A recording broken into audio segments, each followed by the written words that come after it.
Colorectal cancer అంటే మన gastro intestinal ట్రాక్ట్లో చివరి భాగము, లేదా తెలుగులో మనం పెద్ద ప్రేగు అంటాము. దీన్నే కోలన్ అని కూడా అంటారు. రెక్టమ్ అంటే పెద్ద పేగు యొక్క చివరి భాగం. యానల్ ఆరిఫైస్ అంటే మలద్వారం దగ్గరుండే భాగం, లాస్ట్ 15 సెంటీమీటర్స్ని రెక్టమ్ అంటాం. ఆ పై భాగం 6 మీటర్స్ ఉంటుంది, అదేమో పెద్ద ప్రేగు లేదా కోలన్ అంటాం. సో ఈ కోలన్ పెద్ద ప్రేగులో వచ్చే క్యాన్సర్స్ని కోలోరెక్టల్ క్యాన్సర్స్గా మనం భావిస్తామన్నమాట. ఈ కోలోరెక్టల్ క్యాన్సర్స్ భారతదేశంలో ఈ మధ్యకాలంలో చాలా ఎక్కువగా కనబడుతున్నాయి. ముఖ్యంగా అర్బన్ ఏరియాస్లో వారి లైఫ్ స్టైల్ వలన అర్బన్ ఏరియాస్లో ఈ కోలోరెక్టల్ క్యాన్సర్ ఇన్సిడెన్స్ చాలా ర్యాపిడ్గా పెరిగిపోతుంది. భారతదేశంలో సగటున 4.9 పీపుల్ అంటే స్త్రీలు పురుషులు కలిపి పర్ 100,000 పాపులేషను సంవత్సరానికి కోలోరెక్టల్ క్యాన్సర్ బారిన పడుతున్నారు. అందులో పురుషులది చాలా ఎక్కువగా ఉంటుంది. పురుషులది మాత్రమే చూసినట్టయితే 7.1 పర్ 100,000 పాపులేషను ఈ పురుషులు. అంటే 1,00,000 ప్రజల్లో హైదరాబాద్లో ఒక ఏరియాలో 1,00,000 మంది ప్రజలు ఉంటే అందులో 7.1 పురుషులు ఈ క్యాన్సర్ బారిన పడుతున్నారు. స్త్రీలలో అయితే బాగా తక్కువగా ఉంటుంది. ఇతర దేశాలతో పోలిస్తే భారతదేశంలో కోలోరెక్టల్ క్యాన్సర్ ఇన్సిడెన్స్ చాలా తక్కువగా ఉంటుంది. ఇన్ఫ్యాక్ట్ బ్రెజిల్లో అయితే ఇట్ ఈస్ అబౌట్ 18, జర్మనీలో 30 పర్ 100,000 పాపులేషను, యునైటెడ్ స్టేట్స్లో 25 పర్ 100,000 పాపులేషన్ ఉంటుంది. అదే ఆఫ్రికాలో కనుక చూసినట్టయితే లెస్ దాన్ 1 పర్ 100,000 పాపులేషను. ఇదంతా చూస్తే ఖండాంతరాలు దాటినప్పుడు ఈ కోలన్ క్యాన్సర్ ఇన్సిడెన్స్ ర్యాపిడ్గా పెరిగిపోతుంది. అదే ఆఫ్రికన్స్ అమెరికాలో వెళ్ళి సెటిల్ అయితే వాళ్ళలో second generation, third generation Africans అమెరికాలో సెటిల్ అయిన తర్వాత వాళ్ళలో మళ్ళీ కోలన్ క్యాన్సర్ ఇన్సిడెన్స్ అమెరికా వాళ్ళతో సమానంగా అంటే ఎక్కువగా ఉంటుంది. ఇవన్నీ చూస్తే మన కారణం తెలిసిపోతుంది. Life style is the most important risk factor for colon cancer. ఇది మనం గుర్తుపెట్టుకోవాలి. ఈ లైఫ్ స్టైల్ని బట్టే ఈ క్యాన్సర్ మారిపోతుంది.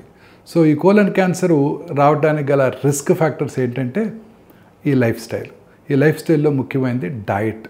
ఫైబర్ ఎక్కువగా తీసుకోకుండా తక్కువ ఫైబరు, హై రెసిడ్యూ డైట్ తీసుకోవటం, ఈ ప్రాసెస్డ్ మీట్స్, మైదా, బ్రెడ్ ఇలాంటివి తీసుకోవటం, ఫ్రూట్స్ తక్కువగా తీసుకోవటం, ఈ ఫైబర్ తక్కువగా తీసుకోవటం అన్నమాట.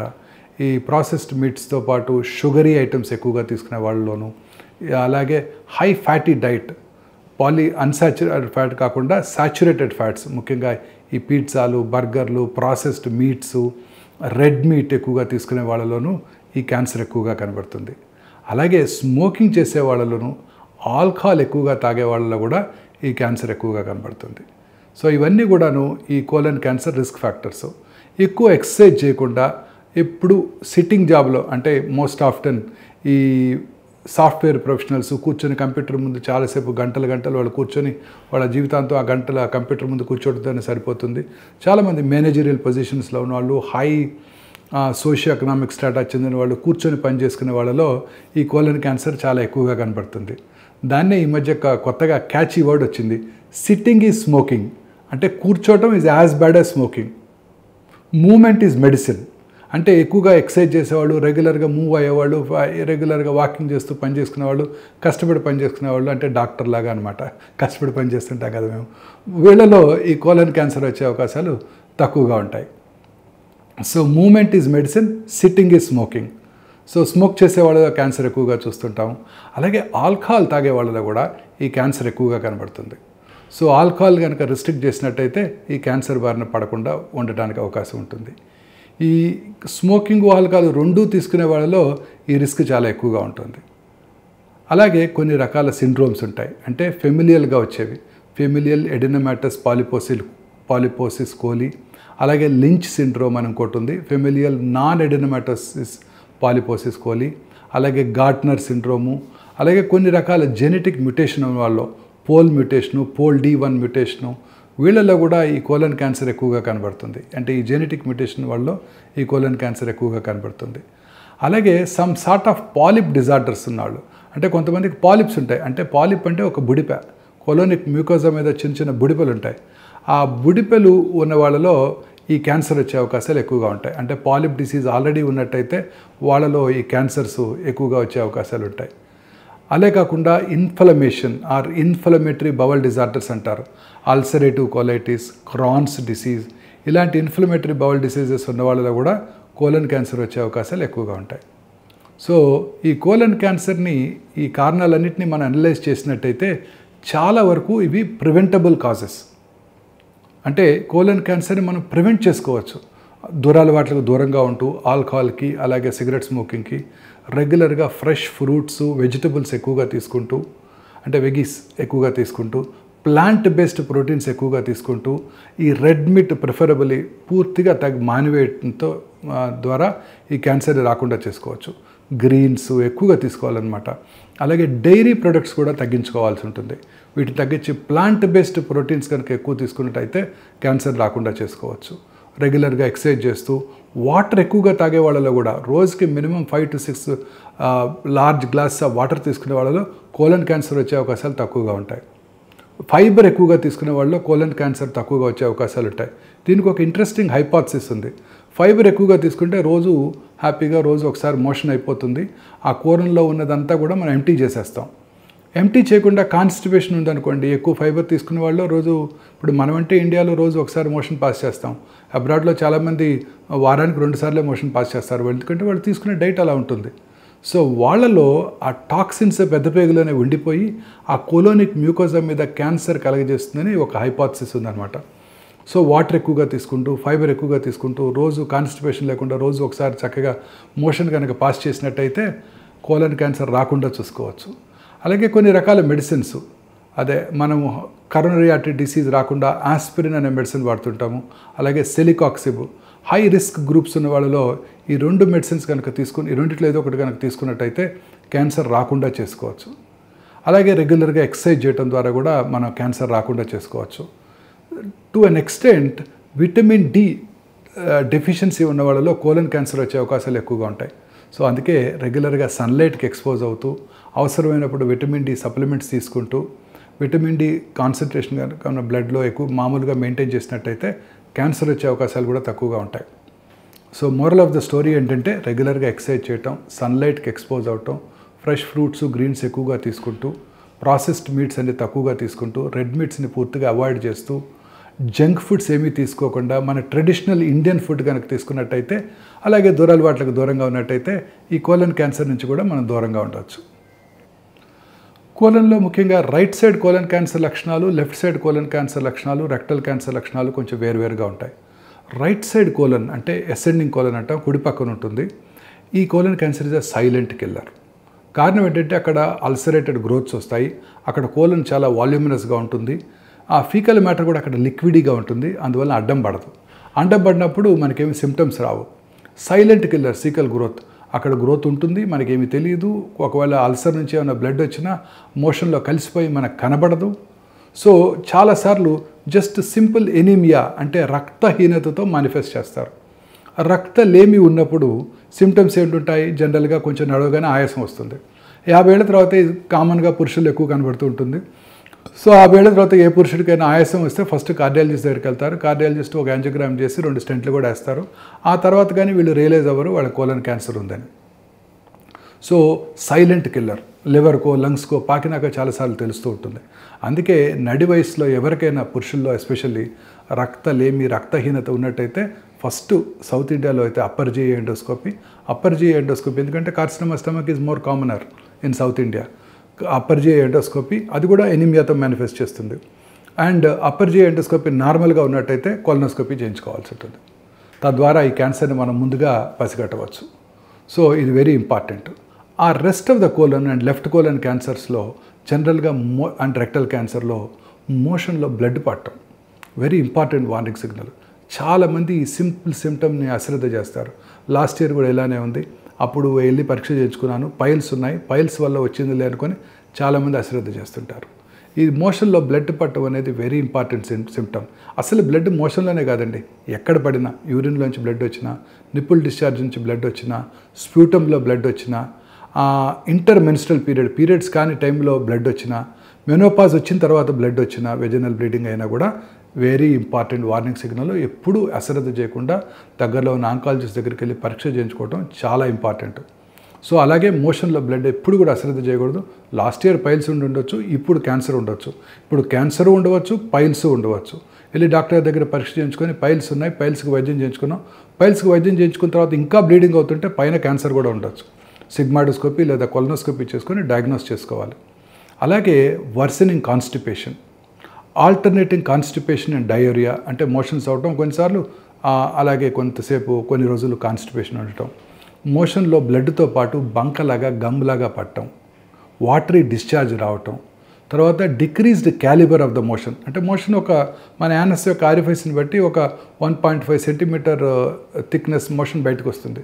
లేకపోతే ఒక టూత్ పేస్ట్ లాగా సన్నగా వస్తుంది అనుకోండి, that could be a warning signal of rectal constricting rectal cancer. అంటే రెక్టల్ మూసుకుపోతున్నప్పుడు ఆ నారో పాసేజ్ నుంచి మోషన్లో వస్తే టూత్ పేస్ట్లోంచి పేస్ట్ వచ్చినట్టు బయటకు వస్తుంది.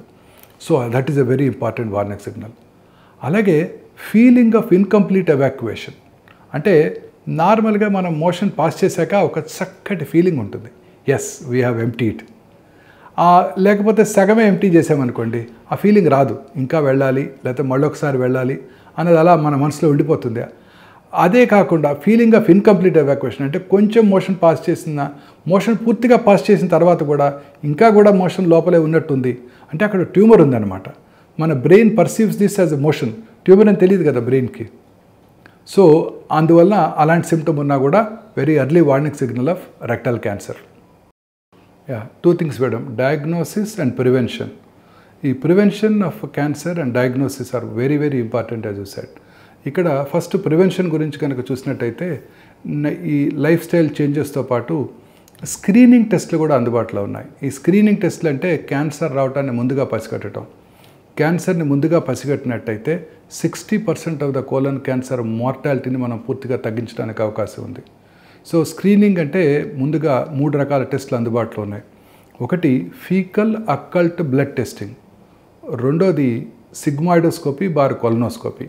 ఈ రెండు టెస్టుల ద్వారా, ఈ sigmoidoscopy, colonoscopy, fecal occult blood testing ద్వారా మనం చాలా రకాల కోలన్ క్యాన్సర్ని ముందుగా పసిగట్టవచ్చు.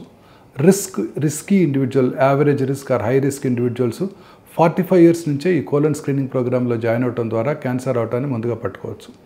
రిస్క్ తక్కువగా ఉన్నవాళ్ళు 50-55 ఇయర్స్ తర్వాత కూడా ఈ స్క్రీనింగ్ ప్రోగ్రాంలో జాయిన్ అవ్వాల్సి ఉంటుంది. చాలా simple test, faecal occult blood testing. సంవత్సరానికి ఒకసారి ఈ ఫీకల్ అక్కల్ట్ బ్లడ్ టెస్ట్ చేయించుకున్నట్టయితే, మోషన్లో కనుక బ్లడ్ ఉన్నట్టయితే వెంటనే ఇతరత్ర కొలనోస్కోపీ లేదా సిగ్మాడోస్కోపీ చేయించుకోవాల్సి ఉంటుంది. రకరకాల ఫీకల్ అక్కల్ట్ బ్లడ్ టెస్టింగ్స్ అందుబాటులో ఉన్నాయి. ట్రెడిషనల్ గ్వాయిక్ టెస్టులు చాలా పాపులర్, చాలా కాలంగా చేస్తున్నారు. కానీ దాన్ని చేసే ముందు ఫుడ్లో మార్పులు తీసుకోవాలి, వాడుకునే మందులు కూడా చాలా ఆపేయాల్సి ఉంటుంది. ఇప్పుడు కొత్తగా ఇమ్యూనోకెమికల్ టెస్టింగ్స్ అందుబాటులోకి వచ్చాయి. ఈ సంవత్సరానికి ఒకసారి ఈ ఫీకల్ ఇమ్యూనోకెమికల్ బ్లడ్ టెస్టింగ్ ద్వారా మనం ఆ ఫీకల్ మ్యాటర్లో బ్లడ్ ఉన్నది లేనిది చాలా ఈజీగా గుర్తించవచ్చు. అతి తక్కువ ఖర్చుతో ఈ టెస్ట్ చేయించుకోవడం ద్వారా కోలన్ క్యాన్సర్ రావడాన్ని మనం ముందుగా పసిగట్టవచ్చు. ఈ టెస్ట్లో పాజిటివ్ ఉన్నా లేకపోతే హై రిస్క్ ఇండివిజువల్స్ 45 ఇయర్స్ నుంచి కొలనోస్కోపీ పరీక్ష చేయించుకోవడం ద్వారా చాలా ఈజీగా ఈ క్యాన్సర్ రావడాన్ని మనం గుర్తించుకోవచ్చు. కొన్నిసార్లు బ్లడీ మోషన్ కనుక కామన్ సిమ్టమ్గా ఉన్నప్పుడు, రెక్టల్ క్యాన్సర్ని సస్పెక్ట్ చేసినప్పుడు పూర్తి కొలనోస్కోపీ కాకుండా 60% to 70% of the cancers left side కోలన్లోనూ రెక్టంలోనే ఉంటాయి. కాబట్టి సింపుల్ సిగ్మాయిడోస్కోపీ చేసుకోవడం ద్వారానే మనం ఈ క్యాన్సర్ రావడాన్ని ముందుగా పసిగట్టవచ్చు. ఇప్పుడు అనేక రకాలైన ఫీకల్ డిఎన్ఏ మార్కర్స్ కూడా మనకు అందుబాటులోకి వచ్చాయి. ఈ ఫీకల్ డిఎన్ఏ మార్కర్స్ చేసుకోవడం ద్వారా క్యాన్సర్ రావడాన్ని చాలా ముందుగా మనం గుర్తించవచ్చు.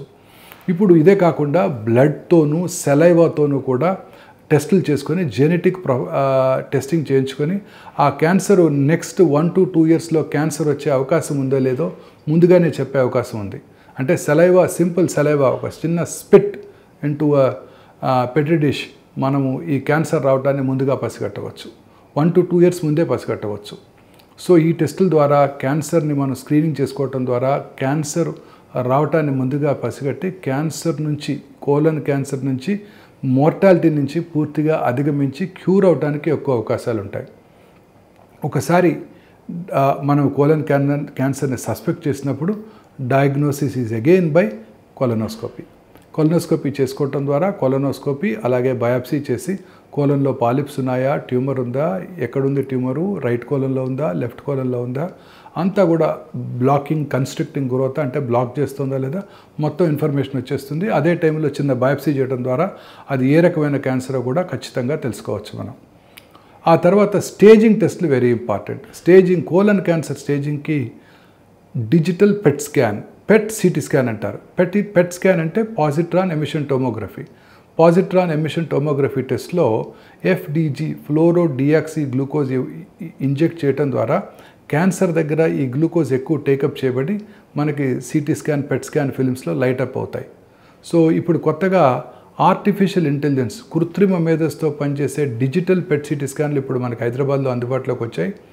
ఈ డిజిటల్ పెట్ సిటీ స్కాన్ ద్వారా అతి తక్కువ రేడియేషన్ ఎక్స్పోజర్తో, అంటే నార్మల్ ఎనలాగ్ పెట్ సిటీ స్కాన్లో 23 నుంచి 24 మిల్లీసివరెట్ల రేడియేషన్ ఉన్నట్టయితే దీంట్లో 8 మిల్లీసివరెట్ రేడియేషన్తోనే మనం కోలన్ క్యాన్సర్ని కరెక్ట్గా ఐడెంటిఫికేషను, డయాగ్నోసిస్, స్టేజింగ్ కూడా చేయడానికి అవకాశం ఏర్పడింది.